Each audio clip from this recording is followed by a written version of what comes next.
Maria Santos had always been different from the other recruits at Fort Davidson.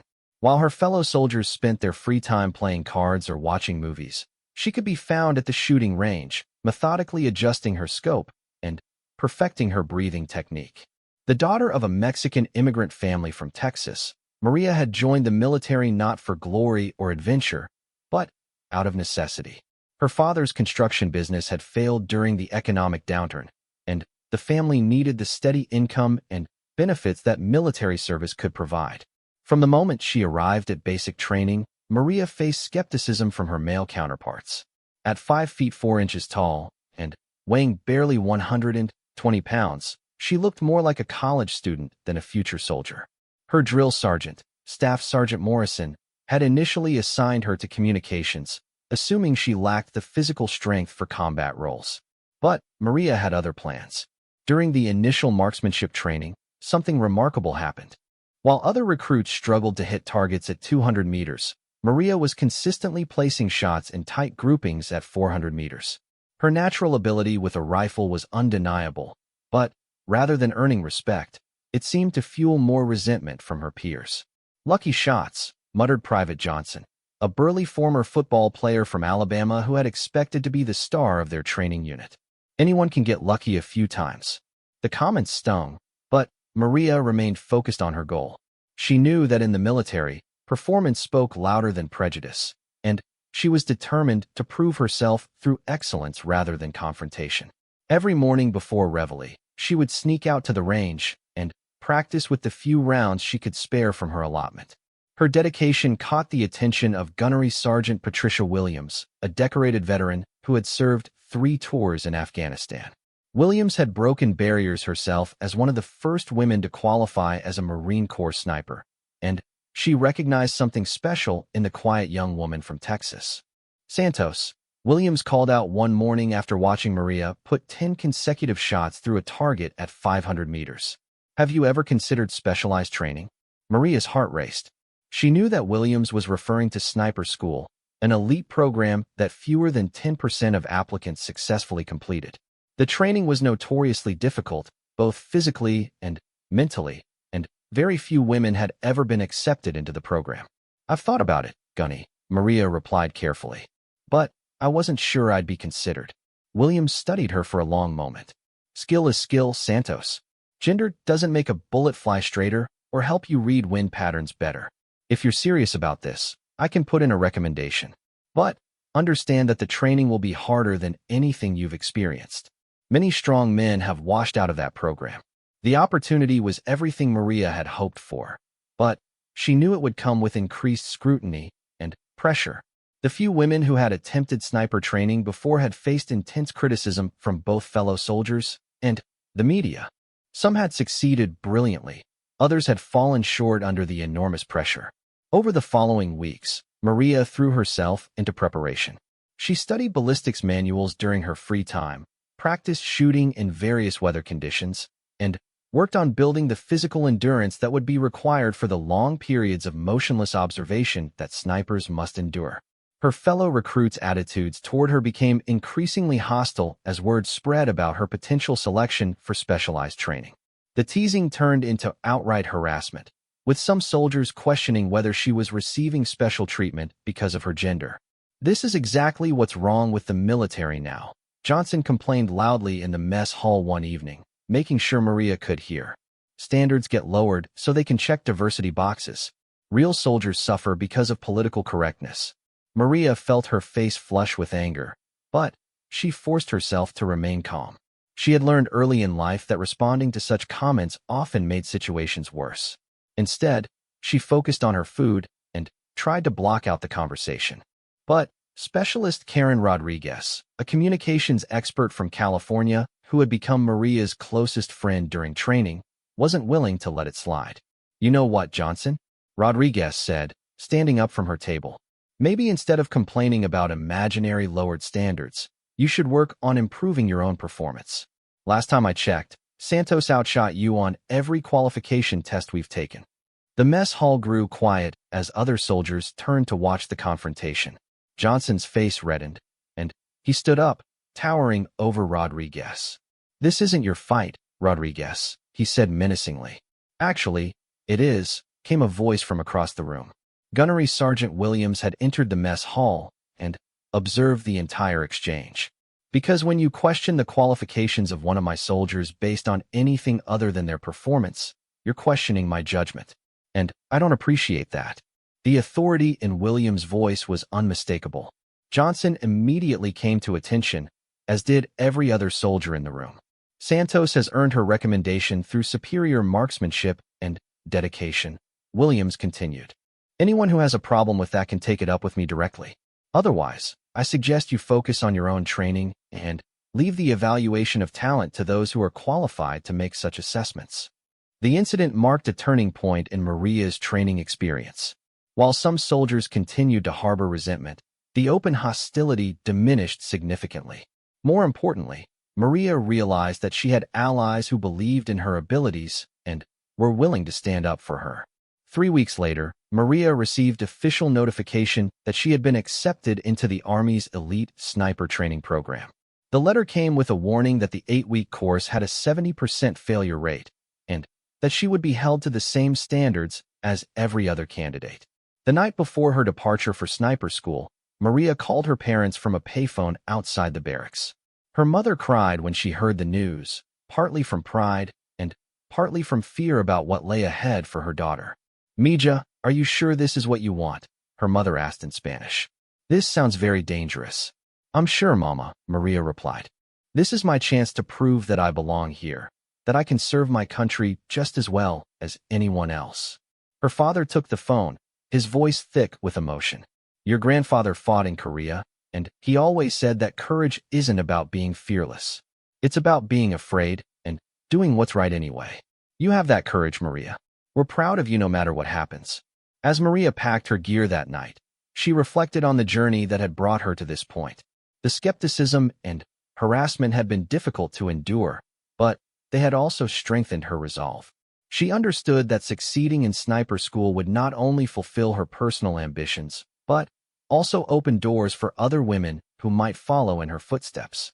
The next morning, as she boarded the transport that would take her to Fort Benning for sniper training, Maria carried with her not just her equipment and determination, but also the hopes of everyone who believed that skill and dedication mattered more than preconceptions and prejudice. The training ahead would test every aspect of her abilities, from her marksmanship skills to her mental toughness to her physical endurance. She knew that some of her fellow candidates would be hoping to see her fail, while others would be rooting for her success. But, ultimately, Maria understood that her performance would speak for itself, and she was ready to let her actions prove what her words could not. The Georgia heat was merciless as Maria stepped off the transport at Fort Benning. Sniper school was located in a remote section of the base, surrounded by dense pine forests and rolling hills that would serve as her training ground for the next 8 weeks. The facility itself was Spartan, consisting of a handful of concrete buildings, several shooting ranges, and obstacle courses designed to simulate real combat conditions. Maria was one of 24 candidates selected for this particular class. As she looked around at her fellow trainees, she realized she was not only the only woman, but also one of the smallest people in the group.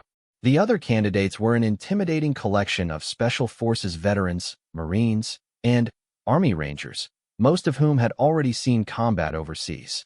The lead instructor, Master Sergeant David Chun, was a legendary figure in military sniper circles.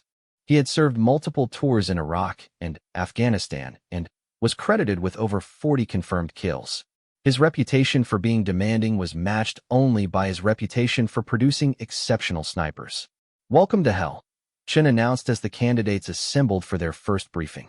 "Over the next 8 weeks, we will strip away everything you think you know about shooting and rebuild you from the ground up. Some of you are here because you think you're already great marksmen. You're wrong.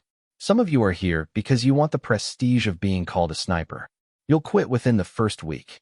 His eyes scanned the group and lingered briefly on Maria. "This course has a 70% failure rate, and I personally hope to make it higher. We don't graduate snipers here. We graduate weapons systems capable of precise, long-range elimination of targets under extreme stress. If that sounds too harsh for you, the door is behind you, and There's no shame in walking through it right now. Nobody moved. Good, Chen continued. The first phase of training will focus on marksmanship fundamentals. You will shoot in rain, snow, wind, and blazing heat. You will shoot when you're exhausted, when you're hungry, and when every muscle in your body is screaming for rest. By the end of this phase, you will be able to place a bullet exactly where you want it at distances up to 800 meters, regardless of conditions. The first week was a brutal introduction to the program standards. Candidates were awakened at 4 in the morning for physical training, followed by hours of shooting instruction, followed by classes on ballistics, meteorology, and target identification. Maria quickly discovered that her natural shooting ability, while impressive, was just the starting point for what was expected of a military sniper. The technical aspects of long-range shooting were far more complex than she had imagined. She had to learn to calculate the effects of wind speed and direction, temperature, humidity, and barometric pressure on bullet trajectory. She studied the ballistic characteristics of different ammunition types and learned to adjust her scope for various ranges and environmental conditions. But the most challenging aspect of the training wasn't technical, it was psychological. Snipers were expected to remain motionless for hours at a time, observing targets and waiting for the perfect shot opportunity. This required a level of mental discipline that pushed candidates to their limits. During one particularly grueling exercise, candidates were required to remain in concealed positions for 12 hours while instructors attempted to spot them. Maria found herself buried under a camouflaged net in thick underbrush, fighting off mosquitoes and struggling to remain completely still while maintaining constant observation of her assigned sector. After 6 hours, she heard movement nearby. Another candidate, Sergeant Mike Thompson, had grown frustrated with the exercise and was shifting position frequently, creating small movements that would have been visible to an enemy observer. Maria wanted to warn him, but knew that any communication would result in immediate failure for both of them. 2 hours later, Thompson was discovered and removed from the exercise. Maria felt a pang of sympathy for him, but she also understood that the standards existed for a reason. In combat, such movements could mean the difference between life and death, not just for the sniper but for the entire unit depending on their intelligence and protection. By the third week, the class had already lost 8 candidates. Some had failed marksmanship tests, others had quit during the physical challenges, and a few had been dismissed for inability to handle the psychological pressure. Maria had not only survived, but was consistently ranking in the top 3 performers in most exercises. This success, however, came with a price. Some of the remaining candidates began to resent her presence, particularly when instructors used her performance as an example of proper technique. Santos, show them how to properly adjust for crosswind, Master Sergeant Chin called out during one training session. Maria stepped up to the firing line and carefully observed the wind flags placed at intervals between her position and the target 600 meters away. She made a small adjustment to her scope and fired. The bullet struck dead center. Notice how Santos didn't just guess at the wind correction, Chen explained to the group. She took time to read the indicators at different distances and calculated the cumulative effect. This is exactly the kind of methodical thinking that separates successful snipers from mediocre shooters. After the session, Corporal Jake Martinez, a former infantry soldier from Colorado, approached Maria with barely concealed anger. "Must be nice to have the instructors playing favorites," he said coldly. Maria was taken aback by the accusation. "What do you mean? Come on, Santos. We all know why you're really here. The army needs to show they're progressive, so they make sure the token female succeeds no matter what. I bet you're getting extra help after hours." The suggestion that her success was due to preferential treatment rather than skill hit Maria harder than any physical challenge she had faced. She had worked twice as hard as anyone else to prove herself, and the idea that her achievements were being dismissed as political theater was infuriating. "I've earned everything I've achieved here," she replied, fighting to keep her voice steady. "And if you spent less time worrying about me and more time improving your own performance, maybe you'd understand that." Word of the confrontation spread quickly through the remaining candidates, creating an uncomfortable tension within the group. Maria found herself increasingly isolated, eating alone and avoiding the informal gatherings where the other trainees socialized, and shared experiences. The isolation might have broken some people, but Maria channeled her frustration into even greater focus and determination.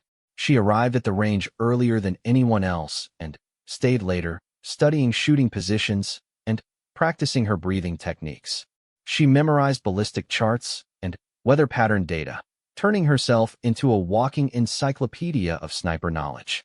During the fourth week, the class faced its most challenging test yet, a comprehensive field exercise that would simulate a real combat mission. Candidates were divided into two-person teams and given 48 hours to infiltrate a designated area, establish a concealed observation post, and identify specific targets among a group of role-playing soldiers. Maria was paired with Staff Sergeant Robert Kim, a quiet Korean-American soldier who had initially been skeptical of her abilities but had gradually developed respect for her dedication and skill.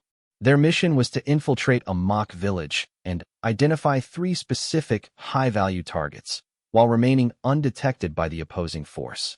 The exercise began before dawn, with Maria and Kim moving carefully through dense forest toward their objective. They had studied aerial photographs of the area and planned their route to avoid likely patrol paths and observation points.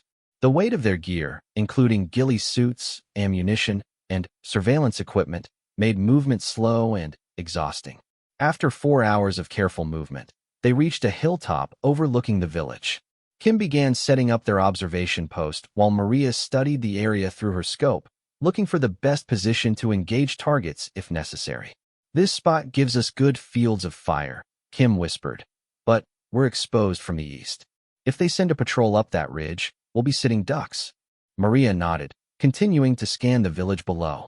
Through her scope, she could see dozens of role-playing soldiers going about their daily activities, but identifying the specific targets would require hours of patient observation.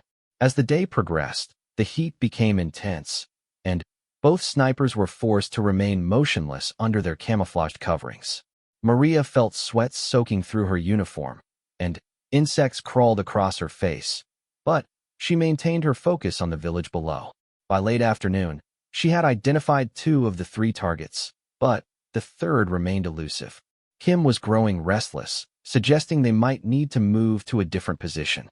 "Patience," Maria whispered. "He'll show himself eventually. Moving now would expose us unnecessarily." Her patience was rewarded an hour later when the third target emerged from a building and moved into her field of view. She carefully noted his location and activities, building the intelligence picture that would be crucial for mission success. As darkness approached, the real test began.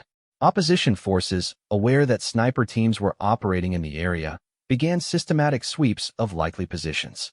Maria and Kim heard the sounds of approaching searchers and knew they would have to remain absolutely still to avoid detection. For 3 hours, soldiers passed within yards of their position, using night vision equipment and thermal imaging devices to search for hidden snipers. Maria felt her heart pounding as footsteps came dangerously close, but she forced herself to remain motionless, breathing slowly and evenly to avoid creating any heat signature that might be detected. When morning came, they had successfully completed their mission without being detected. The exercise had been a triumph, but Maria knew the real test was still ahead. In just 4 weeks, she would face the final examination that would determine whether she earned the right to call herself a sniper. As they made their way back to base, Kim broke his usual silence. "You know, Santos, I owe you an apology," he said quietly. "When I first heard a woman was in this class, I figured it was just political correctness run amok. But you've proven you belong here. Yesterday, your patience and discipline probably saved both our asses." The acknowledgement meant more to Maria than any official commendation could have. It represented acceptance from a peer who had judged her solely on her performance rather than her gender. It was the kind of respect she had been fighting to earn since the day she first picked up a rifle. The final weeks of sniper school pushed Maria beyond every limit she thought she possessed. The exercises became increasingly complex, involving multiple targets, moving platforms, and scenarios that required split-second decision-making under extreme pressure. Of the original 24 candidates, only 9 remained, and the competition for graduation honors was fierce. Maria's consistent performance throughout the course had earned her grudging respect from most of her fellow candidates. But she knew the final examination would be the ultimate test. The scenario was designed to simulate the most challenging aspects of combat sniping, long-range precision shooting combined with tactical decision-making and the ability to operate independently under hostile conditions. Master Sergeant Chun gathered the remaining candidates for their final briefing. "Your last test will be a solo mission," he announced. "Each of you will be given different coordinates and different objectives, but the standards remain the same. You have 24 hours to complete your assigned task. Some of you will face multiple targets at extreme range. Others will deal with time-sensitive situations requiring immediate action. All of you will be tested on your ability to make the right decision when lives depend on it." Maria received her mission package with trembling hands. Her target was a series of 3 objectives at ranges between 600 and 900 meters to be engaged in a specific sequence within a narrow time window.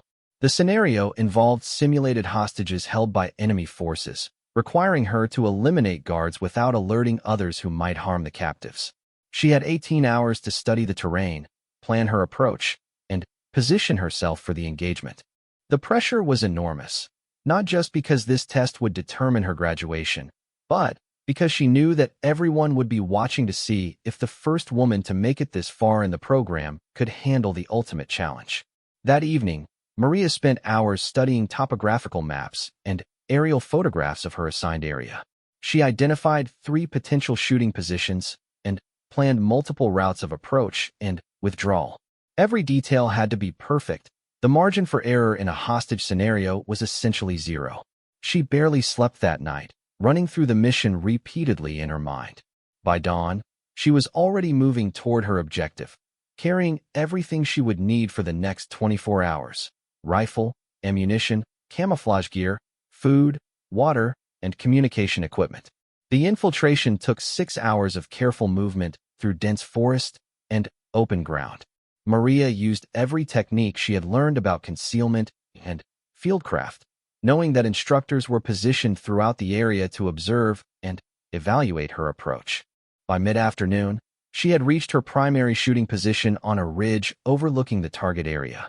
Through her scope, she could see the 3 objectives clearly: simulated guards positioned at different locations around a building where hostages were being held. The ranges were 650, 750, and 875 meters respectively, challenging shots even under ideal conditions. But the conditions were far from ideal. A steady crosswind was gusting across the valley, and heat shimmer from the sun-baked ground made target identification difficult. Maria spent 2 hours observing the area, taking detailed notes on wind patterns and studying the behavior of the role-playing guards. The time window for her engagement was narrow, exactly 3 minutes during which all 3 guards would be in position and vulnerable to simultaneous elimination.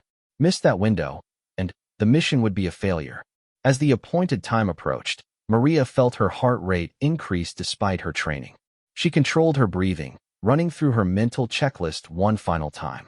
Wind speed, 8 to 10 miles per hour from the left. Temperature, 89 degrees. Humidity, 45%. Each factor would affect bullet trajectory, and she had to account for all of them while engaging 3 targets in rapid succession. "Countdown begins in 30 seconds, came the voice through her radio earpiece. Maria settled into her shooting position, feeling the familiar sensation of everything else fading away except the targets in her scope. This was the moment she had been training for, not just during the past 8 weeks, but throughout her entire military career. 10 seconds. She placed the crosshairs on her first target, a guard positioned at 650 meters. The wind was steady from the left, requiring a correction of approximately 6 inches. Execute, execute, execute. Maria squeezed the trigger with the smooth, steady pressure she had practiced thousands of times. The rifle recoiled against her shoulder, and, through her scope, she saw the first target react to the simulated hit. Without hesitation, she shifted to the second target. The second shot was the most challenging, 875 meters in a gusty crosswind. She had calculated the ballistic solution repeatedly, but executing it under pressure was entirely different. She held her breath, let her body settle, and fired. Another hit. The third target was moving as she acquired him, requiring her to lead the target slightly while accounting for wind drift. This was the kind of shot that separated good marksmen from exceptional snipers. Time was running out. She had less than 30 seconds remaining in her window. Maria tracked the target's movement, calculated the lead time, and fired. The third guard reacted to the hit just as her time window expired. Cease fire, cease fire. Mission complete. The relief that washed over Maria was overwhelming. She had successfully completed the final examination, but, more importantly, she had done it flawlessly. All 3 shots had been center hits within the required time frame. As she began the long journey back to the extraction point, Maria reflected on the magnitude of what she had just accomplished. She was about to become one of fewer than 300 active-duty military snipers in the entire United States Army, and the first woman to graduate from this particular program. But her celebration was short-lived. 3 weeks after graduation, Maria received orders for deployment to Afghanistan. The conflict there was entering a critical phase, with insurgent activity increasing throughout several provinces. Her unit, the 75th Ranger Regiment, was being deployed to conduct precision strikes against high-value targets in the mountains along the Pakistani border. The deployment briefing was sobering. Intelligence reports indicated that insurgent forces had acquired advanced anti-aircraft weapons and were using them to target coalition helicopters and transport planes. Several aircraft had been lost in recent weeks, and conventional ground forces were having difficulty locating and eliminating the mobile missile teams. This is where precision shooters become force multipliers, explained Lieutenant Colonel James Morrison, the unit commander. We need teams that can operate independently, track these missile sites, and eliminate them before they can target our aircraft. The terrain is challenging, the enemy is experienced, and the stakes couldn't be higher. Maria was assigned to Alpha Team along with her spotter, Sergeant First Class David Chun, the Master Sergeant's younger brother who had recently completed his own sniper training. Chun was initially skeptical about working with someone so new to operational deployment, but he had heard about Maria's exceptional performance during training. "Look, Santos," he said during their first team meeting, "I know you're skilled, and I know you earned your place here. But combat is different from training. When bullets are flying and people are actually trying to kill you, everything changes. I need to know you won't freeze up when it matters." "I understand your concerns," Maria replied. "All I ask is that you judge me on my performance, not your preconceptions. If I can't do the job, replace me. But give me a chance to prove I can." Their first mission came sooner than expected. Intelligence had identified a suspected missile team operating from a cave complex in the mountains of Khyber province. The location was remote, accessible only by helicopter or by a grueling 3-day hike through hostile territory. The mission briefing emphasized the urgency of the situation. Coalition forces were planning a major supply convoy that would pass through the area in 72 hours. If the missile team wasn't eliminated, the convoy would be at extreme risk. "This is a direct action mission," explained Major Sarah Williams, the intelligence officer. "Your job is to confirm the presence of the missile team, call in their exact location, and eliminate them if the opportunity presents itself. Secondary objective is to gather intelligence on their supply routes and communication methods." As Maria checked her equipment one final time before departure, she tried to push down the anxiety that threatened to overwhelm her confidence. This would be her first combat mission, and she knew that the skeptics would be watching closely for any sign of failure. The helicopter flight to the insertion point took 2 hours, flying low through mountain valleys to avoid detection. As they approached the landing zone, Maria could see the rugged, unforgiving terrain that would be their operating environment for the next week. 2 minutes out, called the crew chief. Maria felt her stomach tighten as she realized there would be no turning back once they hit the ground. Everything she had trained for, everything she had worked to prove, would be tested in the most unforgiving environment possible. Actual combat against an enemy who was determined to kill her and her teammates. The helicopter touched down in a cloud of dust and debris. Maria and Chun grabbed their gear and sprinted toward the tree line, seeking immediate concealment.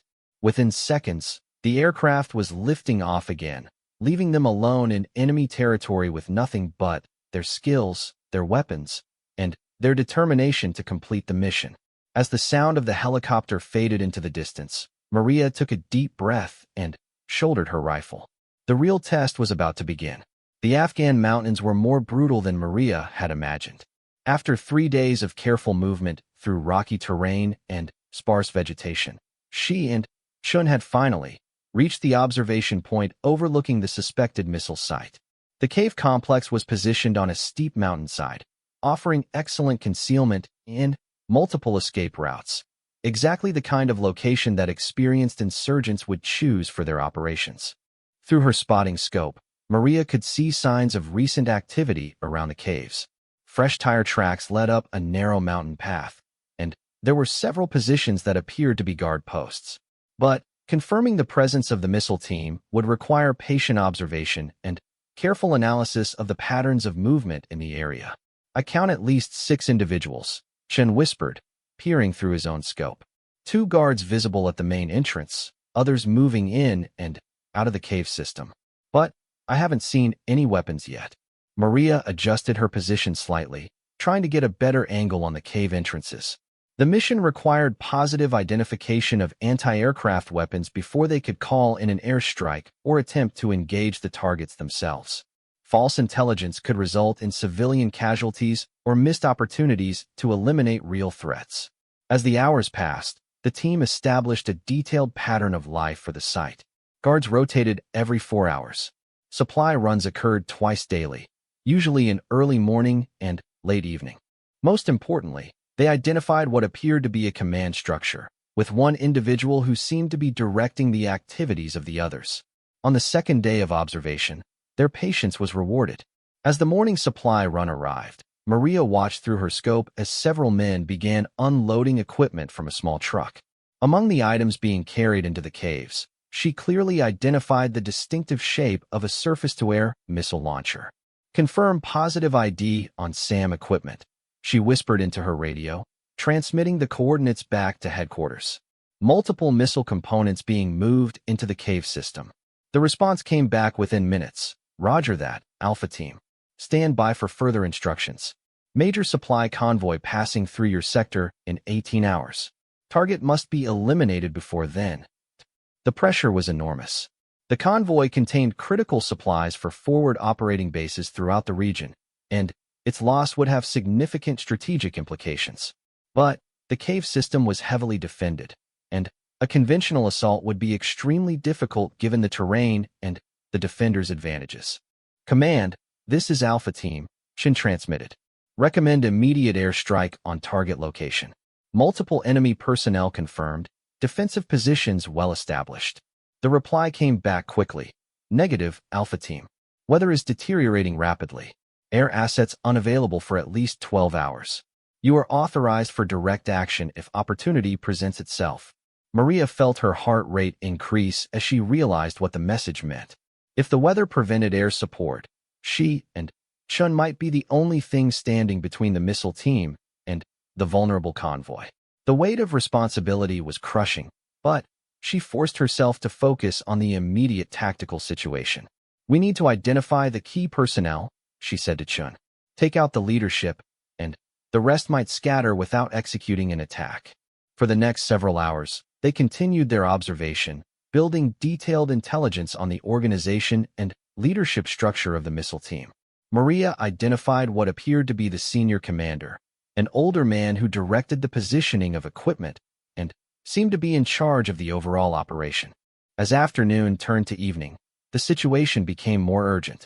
Weather reports confirmed that a severe storm system was moving into the area, making air support impossible for at least the next 24 hours. The convoy would be passing through the kill zone of the missile team in less than 8 hours, and Maria and Chun were the only assets in position to prevent the attack. "This is it," Chun said quietly. "If we're going to act, it has to be now, while we still have clear sight lines, and before they go to full alert status for the convoy." Maria studied the target area through her scope, calculating ranges and wind conditions. The command post was positioned approximately 800 meters away, a challenging shot, but well within her capabilities under normal circumstances. However, the mountain environment created unpredictable wind patterns, and the angle of the shot required precise calculations to account for the elevation difference. As she prepared for the engagement, Maria's radio crackled with an incoming transmission from the convoy commander. Alpha Team, this is Convoy 6. We're running ahead of schedule due to security concerns in the valley below. Estimate arrival in your sector in 4 hours instead of 8. Can you confirm target neutralization? The timeline had just been cut in half. Maria felt a surge of adrenaline as she realized the magnitude of what was about to happen. In a few minutes, she would take her first combat shot, and the lives of hundreds of convoy personnel would depend on her accuracy. Chun, I need you to call wind and range, she said, settling into her shooting position. Range 847 meters, wind variable from the west at 5 to 8 miles per hour. Temperature 72 degrees, humidity 35%. Angle of descent approximately 15 degrees. Maria made the necessary adjustments to her scope, accounting for all the environmental factors that would affect bullet trajectory. She had practiced similar shots hundreds of times during training, but the knowledge that real lives hung in the balance added a level of pressure she had never experienced. Through her scope, she could see the target clearly. The commander was standing outside the main cave entrance, apparently giving instructions to his subordinates. He was positioned in the open, presenting a clear shot opportunity that might not come again. On target, Maria whispered. Send it, Chin replied. Maria controlled her breathing, feeling her heart rate slow as her training took over. Everything else faded away, the mountain wind, the pressure of the mission, even her awareness of Chun beside her. There was only the target, the crosshairs, and the steady pressure of her finger on the trigger. The rifle fired with a sharp crack that echoed across the mountainside. Through her scope, Maria saw the target fall immediately. The other insurgents around the cave entrance scattered in confusion, unsure of where the shot had come from. Hit confirmed, Chen reported. Target down. But their mission wasn't complete. Even with the commander eliminated, the missile team could still pose a threat to the convoy. Maria quickly shifted her aim to a second target, an individual who was attempting to organize the remaining insurgents. The second shot was more difficult. The target was partially concealed behind rocks, and the other insurgents were now aware they were under attack. Maria had to wait for the target to expose himself enough for a clear shot. When the opportunity came, she was ready. The second shot found its mark, dropping another key member of the missile team. The remaining insurgents, now leaderless and under attack from an invisible enemy, began to retreat deeper into the cave system. Alpha Team, this is Overwatch, came a new voice on the radio. We have eyes on your target area from a high-altitude platform. Multiple enemy personnel retreating into caves. Are you able to continue engagement? Maria scanned the area through her scope, looking for additional targets. But the surviving insurgents had learned from the fate of their comrades, and were staying well concealed within the cave entrances. Negative, Overwatch, Chen replied. Remaining targets are in hard cover. Recommend surveillance to ensure they don't re-engage. Over the next several hours, Maria and Chen maintained their watch over the missile site.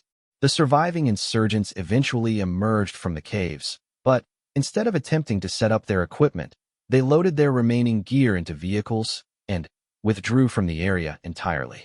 When the convoy finally passed through the valley below, it did so without incident.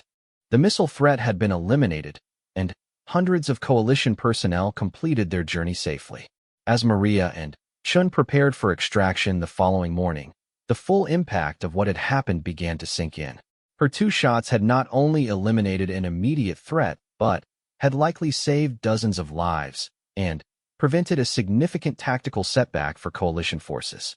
The extraction helicopter arrived as scheduled, and as Maria climbed aboard for the flight back to base, she reflected on the journey that had brought her to this moment. From the skeptical comments of her fellow recruits to the grueling challenges of sniper school to this successful combat mission, she had proven that skill and determination mattered more than gender or preconceptions. But, perhaps most importantly, she had proven it to herself. The doubts that had plagued her throughout her training, whether she was truly capable of performing under the ultimate pressure of combat, had been answered definitively. Back at base, word of the successful mission spread quickly. The same soldiers who had once questioned her presence in the sniper program now spoke of her with genuine respect. More than that, They spoke of her as a soldier, not a female soldier, not a diversity initiative, but simply a highly skilled professional who had done her job under the most demanding circumstances imaginable. Gunnery Sergeant Williams, her original mentor, met her as she stepped off the helicopter. "Outstanding work out there, Santos," Williams said with a smile. "How does it feel to shut up all the doubters?" Maria considered the question for a moment. The validation felt good, but more important was the knowledge that she had contributed to her unit's mission and kept her fellow soldiers safe. "It feels like doing my job, Gunny," she replied. "Nothing more, nothing less." That evening, as Maria cleaned her rifle and prepared for the next mission, she received a call from her parents back in Texas. Word of her successful deployment had somehow reached them, and they called to express their pride and relief. "We saw on the news about convoy attacks in Afghanistan," her mother said, her voice thick with worry. "Are you safe, Mija?"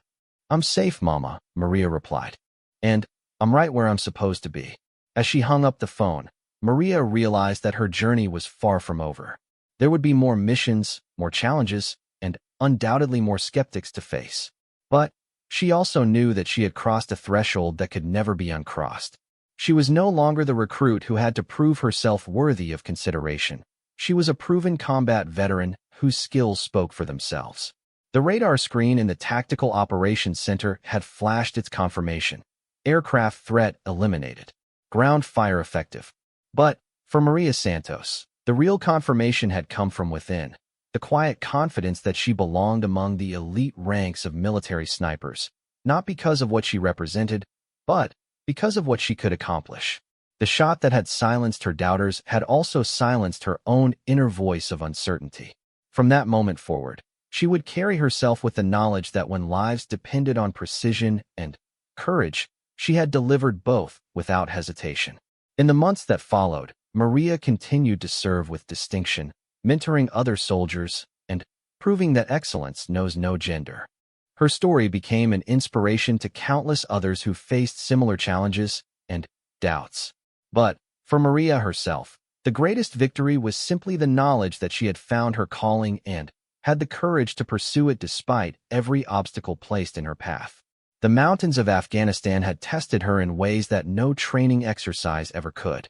And when that test came, she had proven herself not just as a soldier, but as a guardian of those who depended on her skill and dedication to bring them home safely.